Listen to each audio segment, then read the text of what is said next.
Student, मैं सत्यप्रकाश कश्यप श्री राम तकनीकी संस्थान के यूट्यूब चैनल पर आप सभी का स्वागत करता हूं। इंटरनेट क्या होता है और इंटरनेट की आवश्यकताएं क्यों पड़ती हैं।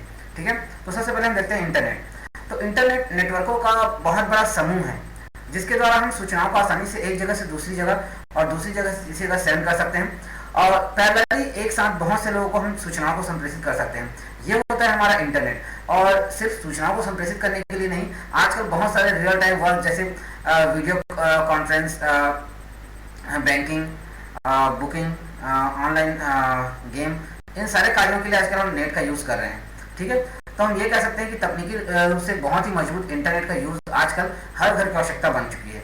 ठीक है, तो अब हम आगे चलते हैं। इंटरनेट को हमने 3 कैटेगरीज में बांटा है कि इन 3 कैटेगरीज में हम इंटरनेट को समझने की कोशिश करते हैं। ठीक है, तो जो सबसे पहला हमारा इंटरनेट को समझने का है सामाजिक दृष्टिकोण से। तो इंटरनेट सामाजिक दृष्टिकोण से क्या रिलेशन रखता है, तो हम ये समझ सकते हैं कि इंटरनेट में आजकल बहुत सारे जो सोशल मीडिया साइट्स हैं या फिर बहुत सारे नॉर्मल साइट्स हैं, इनके माध्यम से हम अपनी भावनाओं को व्यक्त कर सकते हैं या अपने दृष्टिकोण को सामने वाले के सामने प्रकट कर सकते हैं। बहुत ही आसान हो चुका है, जैसे आपने देखा होगा फेसबुक, इंस्टाग्राम, ट्विटर, यूट्यूब, ये सब एक माध्यम बन चुके हैं जिससे हम अपनी भावनाओं को व्यक्त कर सकते हैं। ठीक है, दूसरा हम देखेंगे व्यवहारिक, मनोरंजक और व्यावसायिक दृष्टिकोण से। व्यवहारिक, ठीक है, तो बहुत ही जो इंटरनेट है वो हमको व्यवहारिक दृष्टिकोण से बहुत ही यूजफुल लगता है, क्योंकि आप देख सकते हैं कि आपके बहुत सारे काम आसानी से इससे पूर्ण हो जाते हैं। ठीक है, तो आप ये कह सकते हैं कि अभी नॉर्मल आपके यूज में आ चुका है। मनोरंजक इसलिए कह सकते हैं क्योंकि अगर आपके पास टाइम है तो आप नेट में नेट सर्फिंग करके और नेट में अच्छी इंफॉर्मेशन खंगाल के अपने जो टाइम वेस्ट हो रहे हैं उनको आप यूटिलाइज कर सकते हैं, या फिर आप ऑनलाइन गेम करके या फिर ऑनलाइन म्यूजिक, इन सब के माध्यम से अपना समय जो है बचा सकते हैं। तो ये होता है हमारा मनोरंजक। उसके बाद व्यावसायिक दृष्टिकोण से, तो व्यावसायिक दृष्टिकोण से इंटरनेट बहुत ही उपयोगी है। आप देख सकते हैं आज की डेट में सारे जो ऑनलाइन काम है, व्यवसायिक में अगर हम पहले छोटे लेवल पे जाएं तो आप इलेक्ट्रिसिटी बिल ऑनलाइन पे करते हैं, मोबाइल बिल ऑनलाइन पे करते हैं, कुछ जो शॉप्स वाले हैं उनको अगर कुछ ऑर्डर करना है तो ऑनलाइन पेमेंट करते हैं, उनका जो सारा प्रोडक्ट है वो, ठीक है, ट्रांसपोर्ट के माध्यम से उनके पास पहुंच जाता है, तो उनको पैसे लेकर ट्रेवल करने की आवश्यकता नहीं है। आपने पहले सुना होगा कि पैसे लेकर कोई कहीं जा रहा है तो बहुत ज़्यादा लूट मार की संभावना रहती थी। आज की डेट में ऐसी संभावनाएं लगभग समाप्त हो चुकी हैं। तो कारण यही है, ठीक है, कि इंटरनेट के माध्यम से लोग रिस्क लेना नहीं चाहते, सारे पेमेंट्स ऑनलाइन करते हैं। ठीक है, तो घर बैठे सारा टास्क उनका पूरा हो जाता है। ठीक है, अब हम आगे देखते हैं तकनीकी दृष्टिकोण से। तो तकनीकी दृष्टिकोण से हम देखते हैं कि इंटरनेट बहुत ही मजबूत है। ठीक है, पूरे विश्व को बहुत नेटवर्कों के माध्यम से जोड़ता है, सुरक्षित नेटवर्क के माध्यम से भी जोड़ता है हम कह सकते हैं, क्योंकि इससे एक यूजर का नुकसान ना हो, इस बात को विशेष ध्यान रखता है, चाहे फिर वो फाइनेंशियल हो, चाहे फिर वो उसके रेपुटेशन से रिलेटेड हो। रेपुटेशन से related in the sense easily कोई उसके पासवर्ड को ब्रेक नहीं कर सकता, जिससे उसके डाटा का मिसयूज नहीं होता है। ठीक है, ना ही फाइनेंशियल बैंकिंग के जो पासवर्ड है हमको इतने अच्छे तरीके से प्रोटेक्ट किया गया है कि अगर यूजर ना चाहे तो कोई दूसरा उसके पासवर्ड को क्रैक नहीं कर सकता। लेकिन साथ ही साथ अगर आप इंटरनेट यूज करें तो मैं कहना चाहूंगा कि आप अपने पासवर्ड, आईडी, इन चीजों को लेकर बहुत ही गंभीर रहें, इसको इजीली किसी के साथ शेयर ना करें। ठीक है, अब हम आगे देखते हैं इंटरनेट का विकास। तो सन 1995 में दिसंबर 1995 में इंटरनेट का डेवलपमेंट हुआ और वर्तमान में सन 2018 में किसी ने सोचा नहीं था। ठीक है, सॉरी मैं 18 कह रहा हूँ तो आप ये मत समझिए कि मैंने इस वीडियो को 18 बनाया था, एक्चुअल में हम 20 में बात कर रहे हैं। तो 2018 तक, ठीक है, 40 करोड़ यूजर, ठीक है, इंटरनेट के 40 करोड़ यूजर थे 2018 तक। चूंकि मैं 20 नहीं करूँगा, 20 का एग्जैक्ट डाटा हमारे पास अभी नहीं है, पर ये तो हम कह ही सकते हैं कि 20 तक नो डाउट जो डाटा है वो बहुत ही रफ्तार से बढ़ा होगा, क्योंकि 18 से 20 के दौर में हमने 4G को यूज करना शुरू किया है। ठीक है, और अच्छे तरीके से यूज करना शुरू किया है, और साथ ही साथ 18 से 20 के बीच में स्मार्टफोन का यूज और बढ़ा है। तो हम ये डेफिनेटली कह सकते हैं कि जो यूजर्स हैं, ठीक है, बहुत ही रफ्तार से बढ़ा होगा। तो जो 40 करोड़ था हम मान के जा सकते हैं कि 60 करोड़ 70 करोड़ यूजर्स इंटरनेट की बहुत ही आसानी से बढ़ गए होंगे। किसी ने सोचा नहीं था कि इंटरनेट इतना पॉपुलर होगा, पर इंटरनेट के इतने पॉपुलर होने का कारण भी है कि इंटरनेट हर फील्ड में आजकल यूज होने लगा हुआ है। ठीक है, आप आसानी से सूचना खोज सकते हैं। ठीक है, इसको इंटरनेट को चलाना बहुत ही सरल है। सबसे इसका जो अच्छा गुण है वो है यूजर फ्रेंडली होना। बहुत ही आसानी से आप इंटरनेट को एक्सेस कर पाते हैं, ठीक है, चाहे बड़े हो, चाहे बुजुर्ग हो, चाहे बच्चे हों, सभी इंटरनेट को बहुत ही आसानी से यूज कर पाते हैं और अपनी सूचनाओं को खंगाल के ला पाते हैं। कभी कभी एक यूजर अपने सही वर्ड्स भी नहीं टाइप कर पाता और इंटरनेट उनके वर्ड्स को मैच कराकर उनके लिए सही जानकारी उपलब्ध कराता है। यही गुण जो है इंटरनेट को पॉपुलर करते जा रहे हैं, जिसके कारण वर्तमान में इसके यूजर लगातार बढ़ते ही जा रहे हैं, ठीक है। तो दिसंबर 1995 को याद रखिएगा। इसके बाद हम आगे चलते हैं ओनर ऑफ इंटरनेट। तो इंटरनेट के ओनर कौन है? तो मैं आप सभी को बताना चाहूंगा कि इंटरनेट का कोई ओनर नहीं है। इंटरनेट एक सोसाइटी के द्वारा कंट्रोल किया जाता है। इंटरनेट में कोई अपना अधिकार नहीं दिखा सकता। अब ये सोसाइटी का नाम क्या है? तो इस सोसाइटी को कहा जाता है इंटरनेट आर्किटेक्चर बोर्ड। ये सोसाइटी बस यही सुनिश्चित करती है कि इंटरनेट को किस तरीके से और विकसित किया जा सकता है। इसमें बहुत सारे देशों के जो मेंबर हैं वो इस सोसाइटी में जुड़े हुए होते हैं। इनका एक ही काम होता है कि किस तरीके से इंटरनेट को बहुत दूर तक ले जाया जा सके, ठीक है। बहुत दूर इन द सेंस नए नए विकास किए जाएं, इनमें जो कमियां उनको हटाकर जो खूबी इनके और अच्छे जो फीचर्स हैं वो इनमें अपडेट्स किए जाएं। इन चीज़ों के लिए इसको स्पेशली बनाया गया है। तो इसको बनाने वाली टीम का नाम है इंटरनेट आर्किटेक्चर बोर्ड। इसके साथ साथ एक और टीम इनके साथ काम करती है, वो भी हमको पता होना बहुत जरूरी है, इंटरनेट इंजीनियरिंग टास्क फोर्स। ये जो इंटरनेट इंजीनियरिंग टास्क फोर्स होता है, इंटरनेट आर्किटेक्चर बोर्ड के द्वारा एडवाइस किए गए फीचर्स को उसमें टेक्निकल रूप से ऐड करने का काम और जो पुराने फीचर्स हैं उनको हटाने का काम, टेक्निकल जो टास्क है वो पूरा इंटरनेट इंजीनियरिंग टास्क फोर्स के द्वारा मैनेज किया जाता है, ठीक है। तो हम ये कह सकते हैं कि इंटरनेट आर्किटेक्चर बोर्ड के साथ साथ इंटरनेट इंजीनियरिंग टास्क फोर्स बहुत ही इंपॉर्टेंट है। अब हम देखेंगे इंटरनेट सर्विस प्रोवाइडर क्या होते हैं। तो वे सारी कंपनी जो आज के डेट में हमें इंटरनेट चलाने के लिए नेट की सुविधा उपलब्ध करा रहे हैं, ये कहलाते हैं इंटरनेट सर्विस प्रोवाइडर, ठीक है। जैसे आप जानते होंगे आइडिया, BSNL, वोडाफोन, जियो जो कि बहुत पॉपुलर है, ये सारी जो कंपनीज हैं जो हमको इंटरनेट चलाने की सुविधा देते हैं, ये कहलाते हैं इंटरनेट सर्विस प्रोवाइडर, ठीक है। आगे हम देखते हैं इंटरनेट की संरचना। तो इंटरनेट की संरचना कैसी होती है मैं आपको दिखाता हूँ। यहाँ आप देख सकते हैं ये इंटरनेट की संरचना। ये एक इंटरनेट है हमारा, आप देख सकते हैं, जहां पर TCP/IP प्रोटोकॉल का यूज किया जाता है, ठीक है। और आप देख सकते हैं एक तरफ क्लाइंट है और एक तरफ सर्वर है, ठीक है। तो क्लाइंट एक यूजर होता है जिसे इंटरनेट की आवश्यकता होती है। क्लाइंट जो भी रिक्वेस्ट करता है वो इस इंटरनेट के माध्यम से सर्वर के पास जाता है और सर्वर जो है ये इंफॉर्मेशन का एक बंच होता है, या हम कह सकें यहाँ पर इंफॉर्मेशन का खदान है, जहां से क्लाइंट के द्वारा रिक्वेस्ट करने पर अगर वो इंफॉर्मेशन उपलब्ध है तो सर्वर के द्वारा रिप्लाई किया जाता है और वो इंफॉर्मेशन क्लाइंट के लिए उपलब्ध कराया जाता है, ठीक है। तो ये है हमारा इंटरनेट क्लाइंट और सर्वर के कॉम्बिनेशन से बनाया गया इंटरनेट का एक संरचना, ठीक है। हम आगे और डिटेल में देखेंगे कि इनमें और कौन किन चीजों का प्रयोग होता है, ठीक है। इसके बाद हम देखते हैं ARPANET, ठीक है। ये ARPANET क्या है, ठीक है। तो मैं आपको बताना चाहूंगा, जब अमेरिका में शीत युद्ध चल रहा था तब अमेरिका बार बार सूचनाओं को किसी मैग्नेटिक डिस्क के माध्यम से एक जगह से दूसरी जगह सूचनाओं को लेने में बहुत ज़्यादा परेशान हो चुका था।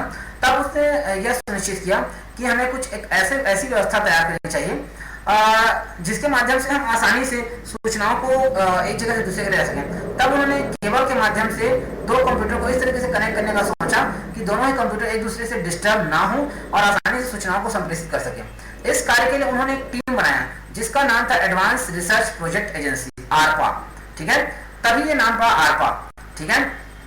और इसका यूज किया गया अमेरिका के द्वारा, परंतु समय बीतते गया, जैसे जैसे शीत युद्ध समाप्ति की ओर गया, इसको अमेरिका की जो रक्षा मंत्रालय था वहां से जो सपोर्ट मिलना था वो धीरे धीरे खत्म होते गया।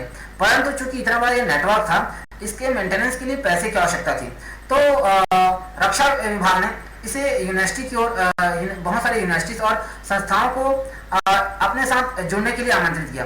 तो चूंकि इसके माध्यम से आसानी से हम सूचनाओं को आदान प्रदान कर पाते थे, तो बहुत सारी यूनिवर्सिटीज और बहुत सारी शोध संस्थाओं ने इनके साथ जुड़ना स्वीकार किया और धीरे धीरे ये जो नोड है जो इंटरनेट के नोड है वो 50-100 करते करते लगातार बढ़ते गए और ये आरपा से आरपानेट का बनने लगा, और भविष्य में आज आप देख सकते हैं इसी आरपानेट को हम इंटरनेट के नाम से जानते हैं। ठीक है, तो ये था हमारा आरपानेट जो आज इंटरनेट के नाम से जाना जाता है। हमारा अगला टॉपिक है इंटरनेट पर उपलब्ध सेवाएं। ठीक है, तो इंटरनेट पर उपलब्ध सेवाओं में हम देखते हैं कि इंटरनेट में ऐसी कौन कौन सी सुविधाएं हैं जिनका हम लाभ लेते हैं। ठीक है, तो सबसे पहले हम चलते हैं इंटरनेट पर फाइल ट्रांसफर प्रोटोकॉल। ठीक है, तो मैं आप सभी को बताना चाहूँगा कि फाइल ट्रांसफर प्रोटोकॉल का जो यूज़ है, ठीक है, ये प्रोटोकॉल इन द सेंस नियमों का एक समूह है। इसी प्रोटोकॉल के कारण हम सूचनाओं को एक जगह से दूसरी जगह भेज पाते हैं। ठीक है, एक जगह से दूसरी जगह भेज पाने का मतलब होता है आप आसानी से, ठीक है, आप आसानी से एक फाइल को मेल के द्वारा या फिर व्हाट्सएप के द्वारा या फिर किसी अन्य माध्यम से एक जगह से दूसरी जगह सेंड कर पाते हैं। ठीक है, तो ये कहलाता है हमारा फाइल ट्रांसफर प्रोटोकॉल। ठीक है, दूसरा हमारा जो ऑप्शन है वो है गूफर। ठीक है, गूफर, तो गूफर एक ऐसी सुविधा है जब हम नेट में कोई भी सूचनाओं को खोजने की कोशिश करते हैं तो गूफर हमको इंडेक्स के रूप में बहुत सारे सर्वरों के नाम उपलब्ध कराता है जिन पर क्लिक करके हम आसानी से, ठीक है, इंडेक्स वाइज हम क्लिक कर आसानी से अपनी सूचनाओं को खोज सकते हैं। जैसे अगर हम एक सिंपल टाइप करते हैं वंदे मातरम सॉन्ग करके, तो वहां पर वंदे मातरम के लिरिक्स आ जाएंगे, वंदे मातरम के वीडियो आ जाएंगे, वंदे मातरम के ऑडियो आ जाएंगे। अब ये हमको डिसाइड करना है कि कौन हमें क्या चाहिए, ऑडियो चाहिए, वीडियो चाहिए, सिर्फ लिरिक्स चाहिए, ठीक है, या फिर इंस्ट्रूमेंटल चाहिए। ये इस तरीके से हमारे पास बहुत सारे ऑप्शंस रहते हैं, इनमें से किसी एक ऑप्शन को हमको चयन करना होता है। तो ये होता है गूफर। तीसरे जो हमारे इंटरनेट में सर्विसेज उपलब्ध हैं वो है हमारे ईमेल, जो कि आज के डेट में सबसे ज़्यादा यूज होने वाला माध्यम है। हम जानते हैं इलेक्ट्रॉनिक मेल के माध्यम से हम आसानी से और 1 सेकंड से 2 सेकंड के भीतर हम बहुत से सूचनाओं को एक साथ आसानी से एक जगह से दूसरी जगह सेंड कर पाते हैं। 25 MB तक की सूचनाओं को एक बार एक मेल में भेजा जा सकता है। PDF file, word file, image, आप जिसको भी भेजना चाहें आसानी से भेज सकते हैं। ठीक है, तो ये होता है हमारा ईमेल। ईमेल का आविष्कार 1972 में हुआ था। ठीक है, हमको ये पता होना चाहिए। रानी एलिजाबेथ ने इसका उद्घाटन किया था और 1975 में उन्होंने पहला मेल किया था। इसके बाद हम चलते हैं टेलनेट। तो टेलनेट एक रिमोट लॉगिन व्यवस्था है। ठीक है, टेलनेट बहुत ही अच्छा व्यवस्था है, रिमोट लॉगिन व्यवस्था है। जैसे मैं आपको बताना चाहूँगा कि अगर मेरा कंप्यूटर यहाँ पे कुछ किसी फंक्शंस को ऑपरेट नहीं कर पा रहा है प्रॉपर और मुझे उसको ठीक करना नहीं आ रहा है, तो मैं किसी सर्विस इंजीनियर से बात करता हूँ। वो मुझे कहते हैं कि आप अपना सिस्टम मुझे रिमोट लॉगिन पे दीजिए, मैं उसको ठीक कर दूंगा। तो रिमोट लॉगिन पर जैसे ही हमारा सिस्टम देता है तो पूरा कंट्रोल, हमारे सिस्टम का पूरा कंट्रोल सामने वाले इंजीनियर के पास चला जाता है और वो हमारे सिस्टम को ठीक करके देते हैं। वो जो वहाँ पर ऑपरेशन परफॉर्म करते हैं सारे के सारे हमारे कंप्यूटर पर एप्लीकेबल होते हैं। पर ध्यान रखिएगा, सॉफ्टवेयर रिलेटेड प्रॉब्लम को सॉल्व किया जाता है, ना कि हार्डवेयर। ठीक है, अर्थात दूर बैठा कोई व्यक्ति हमारे सिस्टम को रिमोट माध्यम से अपने कंट्रोल में लेकर ऑपरेट करता है, ये कहता है रिमोट लॉगिन। और रिमोट लॉगिन करने के लिए आपके पास टेलनेट होना अनिवार्य है। ठीक है, आगे हम चलते हैं न्यूज ग्रुप। ठीक है, तो न्यूज ग्रुप एक ऐसा ग्रुप होता है जहां पर किसी एक विशेष विषय टॉपिक को लेकर डिस्कशन किया जाता है।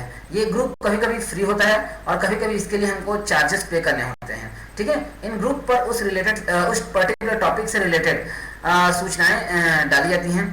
ठीक है, ये सूचनाएं लगातार अपडेट होते रहती हैं। ठीक है, तो न्यूज ग्रुप जो है और इसके बहुत सारे मेंबर लगातार इसमें ऐड होते रहते हैं। ठीक है, तो मैंने जैसे पहले बताया कि कभी कभी ये फ्री होता है और कभी कभी पेड होता है।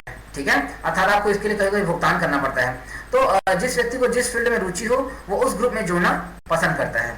ठीक है, आगे हम देखेंगे वर्ल्ड वाइड वेब, WWW। ठीक है, वर्ल्ड वाइड वेब, WWW का मतलब होता है, ठीक है, कलेक्शन ऑफ सर्वर। ठीक है, अब कलेक्शन ऑफ सर्वर का क्या मतलब होता है? जैसे एक यूजर किसी सूचना को खोजता है, ठीक है, जैसे एक यूजर किसी सूचना को खोजता है तो बहुत ये एकदम आसान नहीं है कि उसको एक बार कहीं पर सर्च करने पर उसको मिल जाए। जब वो सर्च करके कहीं पर डाटा डालता है तो वो जो डाटा है, अर्थात जिस डाटा की वो मांग कर रहा है उस टॉपिक को नेट पर सर्कुलेट किया जाता है और नेट पर बहुत सारे साइट्स पे हो जाता है और जिस साइट से जो डाटा की मांग हो रही है उससे जैसे ही वो मैच करता है उसको लाकर यूजर के सामने प्रस्तुत किया जाता है।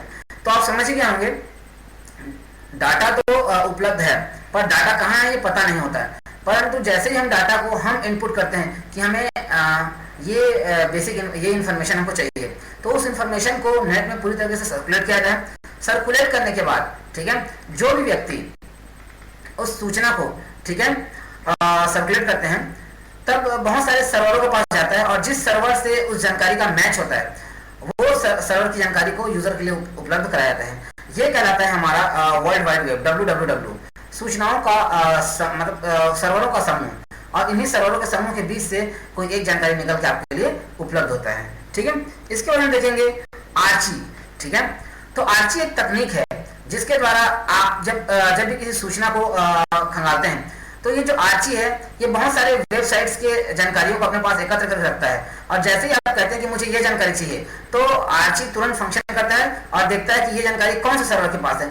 जिस सर्वर के पास है उपलब्ध रहता है जानकारी, उसको ला के तत्काल ठीक है यूजर के लिए उपलब्ध कराता है। तो अर्थात हम ये कह सकते हैं जो आर्ची है सूचनाओं को खोजने का काम करता है। ठीक है, इसके बाद हमारे पास एक अगला ऑप्शन है हु इज। ठीक है, तो हु इज बहुत ही अच्छा फंक्शन है। हु इज अर्थात इसके माध्यम से एक यूजर बहुत बड़े डाटाबेस से ठीक है बहुत बड़े डाटाबेस से अपनी आवश्यकता अनुसार ठीक है वेबसाइट का एड्रेस अर्थात डोमेन का एड्रेस, किसी का ईमेल ठीक है या किसी का और भी जानकारी ठीक है डोमेन नेम, इन चीजों को प्राप्त कर सकता है। तो ये बहुत ही अच्छी सुविधा है। ठीक है, हु इज। अगला है हमारा वैस, wide area information system. Wide area information system का मतलब ये होता है कि अगर आप इंटरनेट पे किसी टॉपिक को सर्च करते हैं और लगातार उसी टॉपिक की बार बार सर्च करते हैं, ठीक है, तो जैसे जैसे सर्च क्राइटेरिया बढ़ता जाएगा, अगली बार जब कोई यूजर बैठेगा तो वो सर्च में अगर वो एक शब्द भी उस टॉपिक से रिलेटेड लिखता है, तो जो गूगल है या कोई भी साइट पहले से उस नाम को लिखाकर आपके सामने प्रस्तुत कर देगा। मेरे कहने का मतलब ये है, जैसे सीजीपीएससी का फॉर्म भराता है तो सीजीपीएससी को सर्च करने का जो दायरा है वो बढ़ जाता है। लोग लगातार सीजीपीएससी को सर्च करते हैं, तो जैसे एक यूजर फिर बैठा सिस्टम पे और गूगल पे उसने टाइप किया सीजी, तो ऑटोमेटिकली सबसे पहला ऑप्शन आ जाएगा पीएससी का, क्योंकि लगातार हम क्या सर्च कर रहे हैं, सीजीपीएससी। तो ये करता है वाइड एरिया इंफॉर्मेशन सिस्टम, मतलब एक बड़े सर्कल में किस चीज की ज्यादा सर्चिंग की जा रही है। ठीक है, आगे हम देखते हैं वेरोनिका। ठीक है, तो वेरोनिका भी जो है ये भी सर्च इंजन का ही काम करता है। ये भी सूचना को सर्च करने का काम करता है, जिस तरीके से आपका आर्ची सर्च करता है, पर आर्ची से भी और अधिक महत्वपूर्ण तरीके से और आर्ची से भी फास्ट और कहना चाहिए बहुत ही परफेक्ट जानकारी आपके लिए उपलब्ध कराता है वेरोनिका। ठीक है, इसके बाद हम देखेंगे इंटरनेट रिले चैट। ठीक है, तो आजकल हम जो लाइव चैटिंग कर पाते हैं, ठीक है, लाइव चैटिंग चाहे फिर वो व्हाट्सएप पे हो चाहे फिर वो फेसबुक पे हो, ठीक है, तो ये जो लाइव चैटिंग का जो ऑप्शन है ये इंटरनेट रिले चैट के कारण उपलब्ध हुआ है। इसे कभी कभी रियल टाइम चैटिंग भी कहा जाता है, जिसमें दो यूजर्स आपस में आसानी से वीडियो कॉलिंग के थ्रू चैट कर पाते हैं। ठीक है, तो ये कहलाता है हमारा इंटरनेट रिले चैट। आगे हम चलते हैं, कुछ शब्दावली है, इंटरनेट की कुछ बेसिक शब्दावली है, इनका मतलब क्या होता है। ठीक है, ये आप ध्यान से सुनिएगा और देखिएगा। जो सबसे पहले हम देखते हैं इंटरनेट। तो अगर एक छोटे से कमरे पर या एक इमारत पे हम कंप्यूटर का नेटवर्क तैयार करते हैं, तो वो कहलाता है हमारा इंटरनेट। ठीक है, इसके बाद हम चलते हैं यूआरएल की तरफ। ठीक है, यूआरएल यूनिफॉर्म रिसोर्स लोकेटर। ठीक है, यूनिफॉर्म रिसोर्स लोकेटर जो है ये एक लोकेशन बार है। यहाँ पर अगर हम किसी साइट का नाम टाइप करते हैं, ठीक है, तो जो इंटरनेट है हम सर्च करके हमारे लिए वह जानकारी उपलब्ध कराता है या उस साइट को हमारे लिए उपलब्ध कराता है। ये करता है यूनिफॉर्म रिसोर्स लोकेटर। ठीक है, आगे हम चलते हैं ब्राउजर। ठीक है, तो इंटरनेट और कंप्यूटर और यूजर, ठीक है, अगर एक कंप्यूटर में इंटरनेट की सुविधा है और एक यूजर इंटरनेट उपयोग करना चाहता है, तो वो डायरेक्टली इंटरनेट से कनेक्ट नहीं हो सकता। तो इसीलिए इंटरनेट पर एक सुविधा उपलब्ध होती है। ठीक है, या एक ऐप या एक हम ये कह सकते हैं एक एप्लीकेशन सॉफ्टवेयर रहता है जिसे ब्राउजर कहा जाता है। ब्राउजर के माध्यम से एक यूजर और इंटरनेट के बीच में कनेक्टिविटी स्टेब्लिश हो पाती है। तो यह है हमारा ब्राउजर। ठीक है, आगे हम चलते हैं डोमेन। ठीक है, तो इंटरनेट पर जैसे हम किसी साइट का नाम टाइप करते हैं, जैसे google.com, yahoo.com, ggu.ac.in, ठीक है, कहीं पर .gov, ठीक है, तो ये डॉट के बाद लगने वाले जो नेम होते हैं इन्हें कहा जाता है डोमेन नेम। ठीक है, इन्हें कहा जाता है डोमेन। ठीक है, आप देखेंगे डोमेन में .com का मतलब होता है कॉमर्शियल, .org का मतलब होता है ऑर्गेनाइजेशन, ठीक है, और .gov का मतलब होता है गवर्नमेंट, ठीक है। तो इस तरीके से बहुत अलग अलग प्रकार के डोमेन होते हैं। डोमेन 3 प्रकार होते हैं, कंट्री डोमेन, जेनरिक डोमेन और इनवर्स डोमेन, ठीक है। अब हम आगे चलते हैं डोमेन नेम, ठीक है। तो हर डोमेन का एक नाम होता है, जैसे ggu.com सॉरी ggu.ac.in, ठीक है। तो यहाँ पर जो ggu है वो डोमेन का नेम है, ठीक है। अगर हम करते हैं gmail.com तो जो जीमेल है वो डोमेन का एक नेम है, ठीक है। आगे हम चलते हैं डोमेन नेम सिस्टम। तो ये जो कंप्लीट एक नेम होता है, इसको एक आईपी एड्रेस अलाउ रहता है, ठीक है, ताकि इंटरनेट पर इसको एक यूनिकली आइडेंटिफाई किया जा सके। तो इस पूरे सिस्टम को, इसीलिए जब यूजर इसको सर्च करता है तो आसानी से उपलब्ध हो पाता है। अगर दो लोगों का डोमेन नेम सिस्टम पूरा सेम हो तो इसमें प्रॉब्लम क्रिएट करेगा, इसीलिए इसको यूनिक किया जाता है आईपी एड्रेस के द्वारा। तो ये कहलाता है हमारा डोमेन नेम सिस्टम, ठीक है। आगे हम चलते हैं हाइपरलिंक, ठीक है। तो जब दो डॉक्यूमेंट को किसी एक शब्द के द्वारा लिंक किया जाता है तो ये कहलाता है हाइपरलिंक। जैसे हमने देखा होगा इंटरनेट पर आप सर्च करते रहते हैं, अचानक से कहीं पर लिखा होता है क्लिक हियर, और जैसे हम उसको क्लिक करते हैं तो एक नया पेज खुल जाता है। तो यहाँ पर लगा हुआ आता है हाइपरलिंक, ठीक है, और यही कहलाता है हमारा क्या, हाइपरलिंक, ठीक है। इसके बाद हम देखेंगे हाइपर टेक्स्ट, ठीक है। वह टेक्स्ट जिसको क्लिक करने से नया पेज खुलता है वो कहलाता है हाइपर टेक्स्ट। जैसा कि अभी मैंने आपको बताया कि जहाँ पे एक जगह लिखा होता है क्लिक हियर, और जैसे हम क्लिक हियर को क्लिक करते हैं तो नया पेज खुल जाता है। तो यहाँ पर लिखा हुआ जो क्लिक हियर शब्द है वही कहलाता है आपका hyper link, sorry hyper text. आगे हम देखेंगे हाइपर मीडिया, ठीक है। तो बहुत सारे जैसे साउंड्स के फाइल हो गए, वीडियोस के फाइल हो गए और इमेजेस, ये किसी टेक्स्ट से कनेक्टेड रहते हैं, ठीक है, किसी टेक्स्ट से जुड़े हुए होते हैं और उन टेक्स्ट को ही क्लिक करने से वो मीडिया फाइल प्ले हो जाते हैं। तो इन्हीं को हाइपर मीडिया कहा जाता है, ठीक है। आगे हम देखेंगे फ्रीवेयर, ठीक है। तो इंटरनेट पर आपके लिए आपके इंटरनेट का उपयोग करने के लिए बहुत सारे सॉफ्टवेयर फ्री में उपलब्ध होते हैं जिसे हम डाउनलोड कर सकते हैं। ये कहलाता है हमारा फ्रीवेयर सॉफ्टवेयर, ठीक है, फ्रीवेयर। दूसरा होता है हमारा शेयरवेयर, ठीक है। तो बहुत सारे जो कंपनीज होते हैं जब वो नया सॉफ्टवेयर लॉन्च करते हैं तो आपके लिए 15 दिन के लिए उसका फ्री ट्रायल देते हैं, और 15 दिन पूरे होने के बाद अगर आपको वो सॉफ्टवेयर पसंद आता है तो आपको उसको परचेस करना होता है। तो वो कहलाता है शेयरवेयर सॉफ्टवेयर, ठीक है, शेयरवेयर, जहां पर आपको 15 दिन के लिए ट्रायल मिलेगा और 15 दिन के बाद आपको उसका पे करना पड़ेगा अगर आपको वो पसंद आता है वो सॉफ्टवेयर तब, ठीक है। तो ये कहलाता है हमारा क्या, शेयरवेयर, ठीक है। हम आगे चलते हैं स्पाईवेयर की तरफ। तो स्पाईवेयर एक प्रकार से एक कभी कभी इसको वायरस के संज्ञा में भी काउंट किया जाता है, या फिर ये एक प्रकार से सूचनाओं को चोरी करने वाला है। जब आप कोई सॉफ्टवेयर डाउनलोड करते हैं, ठीक है, नेट में फ्री में कोई सॉफ्टवेयर डाउनलोड करते हैं तो ये चोरी छुपे आपके सिस्टम पे डाउनलोड हो जाता है और आपकी सूचनाओं को एकत्र करके, ठीक है, इंटरनेट के माध्यम से कहीं अन्यत्र भेजता है। यह कहलाता है हमारा क्या, स्पाईवेयर, ठीक है। आगे हम चलते हैं ब्लॉग, ठीक है। तो ब्लॉग एक साइट है जहां पर किसी एक विशेष टॉपिक पर जानकारी उपलब्ध कराया जाता है, ठीक है, और इसे पूरे विश्व में देखा जाता है, ठीक है, ये ब्लॉग कहलाता है, ठीक है। आगे हम चलते हैं वेबसाइट, ठीक है। तो वेबसाइट का एक डेफिनेशन होता है, website is a collection of web pages, ठीक है, टू प्रोवाइड इंफॉर्मेशन, ठीक है। तो किसी भी साइट में आपने देखा होगा, कोई भी साइट, चाहे फिर वो www.gmail.com हो, चाहे youtube.com हो, या फिर फ्लिपकार्ट हो, आप ये सब साइट में देखेंगे एक पेज से नहीं बनती है, बहुत सारे पेजों के संकलन से इन साइट का निर्माण होता है। इसीलिए इसको वेब पेज को कलेक्शन सॉरी वेबसाइट को कलेक्शन ऑफ वेब पेज कहा जाता है, ठीक है। इसमें बहुत सारे पेजेस को ऐड करके एक सिंगल साइट बनाया जाता है, ठीक है, और इसीलिए इसका नाम पड़ता है वेबसाइट, ठीक है। इसके बाद हम देखेंगे वेब पेज, ठीक है। तो वेबसाइट पर जो बहुत सारे पेजेस होते हैं उनमें सभी पेज को अगर हम इंडिविजुअली देखें तो यही कहलाता है वेब पेज, ठीक है। अगर आप एक पेज सर्फिंग करते हुए आगे जाते हैं तो हर जो सिंगल पेज होता है वो कहलाता है वेब पेज। इसके बाद जो इंपॉर्टेंट है वो है होम पेज। जब आप किसी साइट में सबसे पहले जाते हैं और जो पहला पेज आपको मिलता है जो एक प्रकार से आपको वेलकम करता है वो कहलाता है होम पेज, ठीक है। प्रोटोकॉल, इंटरनेट को चलाने के लिए बहुत सारे नियमों का पालन करना पड़ता है, चाहे फिर वो यूजर हो या फिर स्वयं इंटरनेट हो, इनको नियमों का पालन करना होता है, तब आप जाकर इंटरनेट को उपयोग कर सकते हैं, इंटरनेट से सूचनाओं को प्राप्त कर सकते हैं या इंटरनेट से सूचनाओं को भेज सकते हैं। तो ये कहलाता है आपका प्रोटोकॉल। प्रोटोकॉल मतलब होता है नियमों का समूह, ठीक है। आगे हम देखते हैं सर्च इंजन।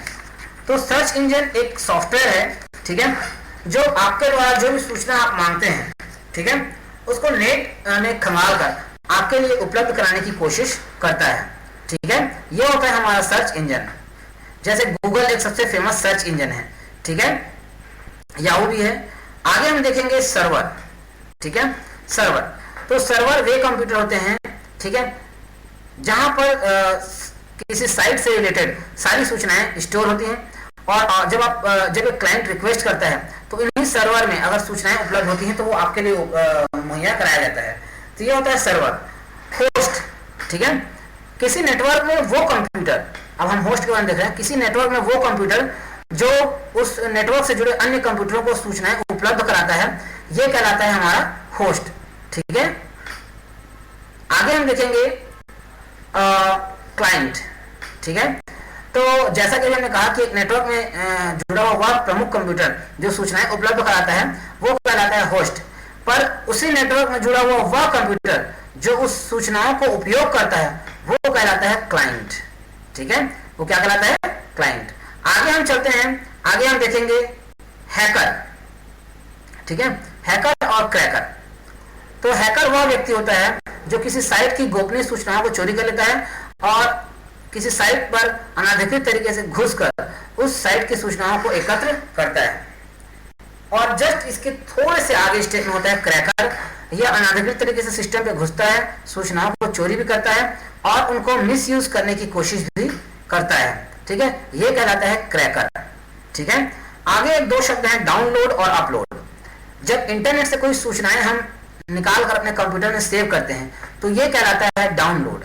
ठीक है, जब हम इंटरनेट से कोई सूचनाओं को डाउनलोड करते हैं, ठीक है, तो ये कहलाता है डाउनलोड। ठीक है, सूचनाओं को अपने कंप्यूटर पे सेव करते हैं तो ये कहलाता है डाउनलोड। और जब हम किसी सूचनाओं को, ठीक है, कंप्यूटर से लेकर इंटरनेट पर अपलोड करते हैं तो ये कहलाता है क्या? अपलोड। ठीक है, अपलोड। ठीक है, तो ये है डाउनलोड और अपलोड। ठीक है, आगे हम देखेंगे पोर्टल। ठीक है, तो पोर्टल जो है वो इलेक्ट्रॉनिक पोर्टल होते हैं। इसमें पोर्टल और सामान्य साइट का अंतर ये होता है, पोर्टल कुछ समय के लिए खुलते हैं। जैसे अगर कोई रजिस्ट्रेशन ऑन है तो उसके लिए, ठीक है, 1 महीना 2 महीना या फिर एक नियत समय के लिए, और वहां पर हम किसी चीज का रजिस्ट्रेशन करना चाहें तो कर सकते हैं। तो ये होता है पोर्टल। पोर्टल बिल्कुल वेबसाइट जैसा होता है, परंतु इसमें रजिस्ट्रेशन करने पर हमारा डाटा जाकर मेन सर्वर पर सेव हो जाता है। ठीक है, अब हम चलते हैं नेट शिष्टाचार की तरफ। ठीक है, तो ये नेट शिष्टाचार क्या, पहले हम समझ लेते हैं। अर्थात अगर आप इंटरनेट उपयोग कर रहे हैं तो इंटरनेट को उपयोग करने के कुछ नियम, कानून, कायदे होते हैं। आपको इनको बैक टू बैक फॉलो करके चलना चाहिए, तभी एक आप अच्छे यूजर्स बन सकते हैं। अन्यथा कभी कभी आपको किसी विपरीत परिस्थिति या विकट परिस्थिति का सामना करना पड़ सकता है। जैसे सबसे पहले हम देखते हैं भड़कीली भाषा का प्रयोग।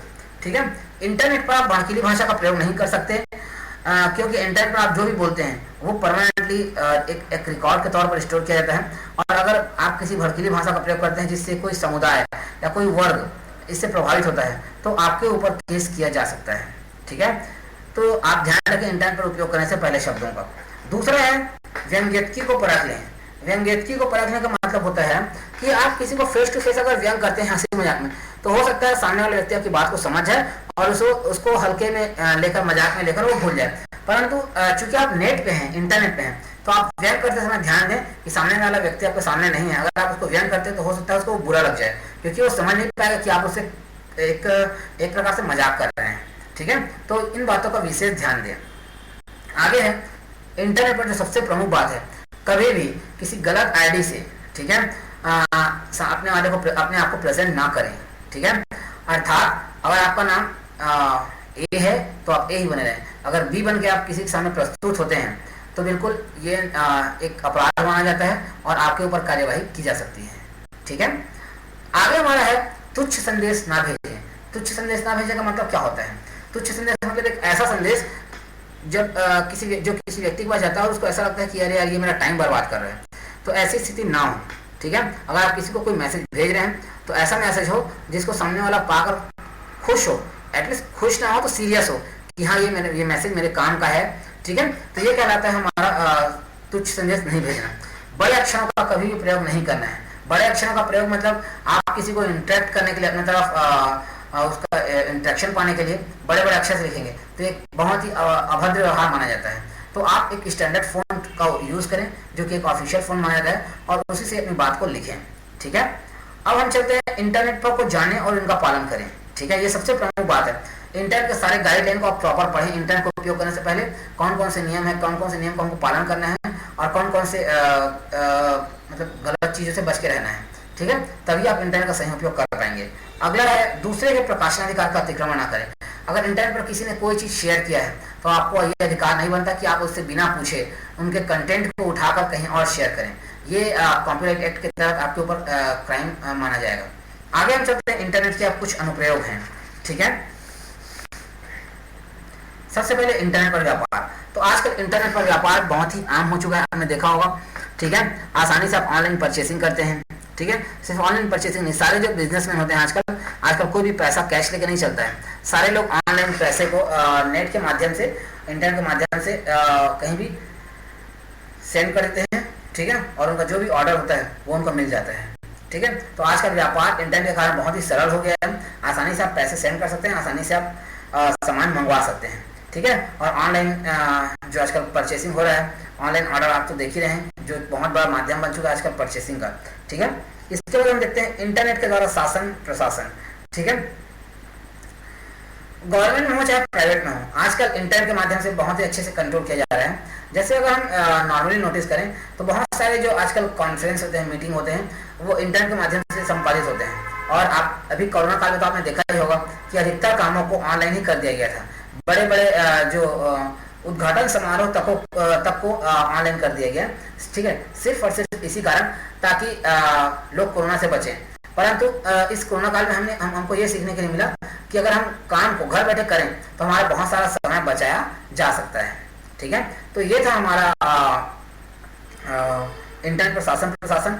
मतलब मेरा कहने का ये मतलब है कि अगर एक बड़े व्यक्ति को मीटिंग लेना है तो वो 10 जगह जाकर लोगों से मिलेगा, उसके बजाय 10 लोगों को ऑनलाइन करके उनसे बात कर ले। ठीक है, तो मुश्किल से 1 घंटे में सारा मीटिंग फिनिश भी हो जाएगा।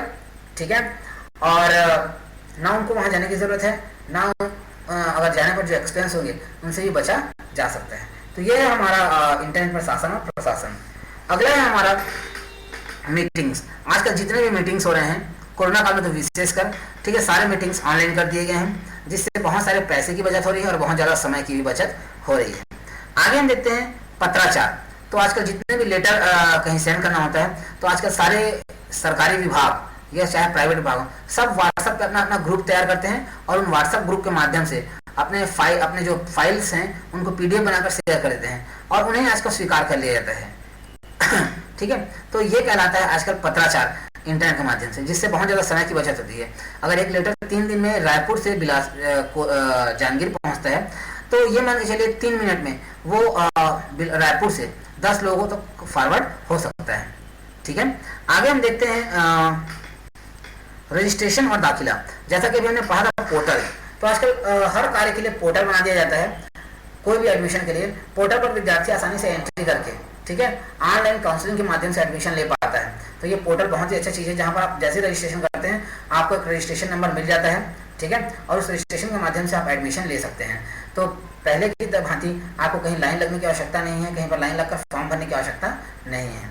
आगे हम चलते हैं समाज पर इंटरनेट का असर। ठीक है, तो पहला है इंटरनेट की लत। ठीक है, तो बिल्कुल सही बात है, कई जगहों पर इंटरनेट का बहुत दुष्प्रभाव देखने को मिला है कि लोग इंटरनेट से इतने ज़्यादा ग्रसित हो जाते हैं कि उनको और कोई काम भाता नहीं। वो दिन भर इंटरनेट में कभी कोई फेसबुक देखेगा, कोई वीडियो देखेगा, पर वो कोई काम नहीं करेगा। तो ये गलत चीज़ है। इंटरनेट का अगर हम सही दिशा में उपयोग करें तभी सही है। दूसरा है अश्लील सामग्री का प्रचार।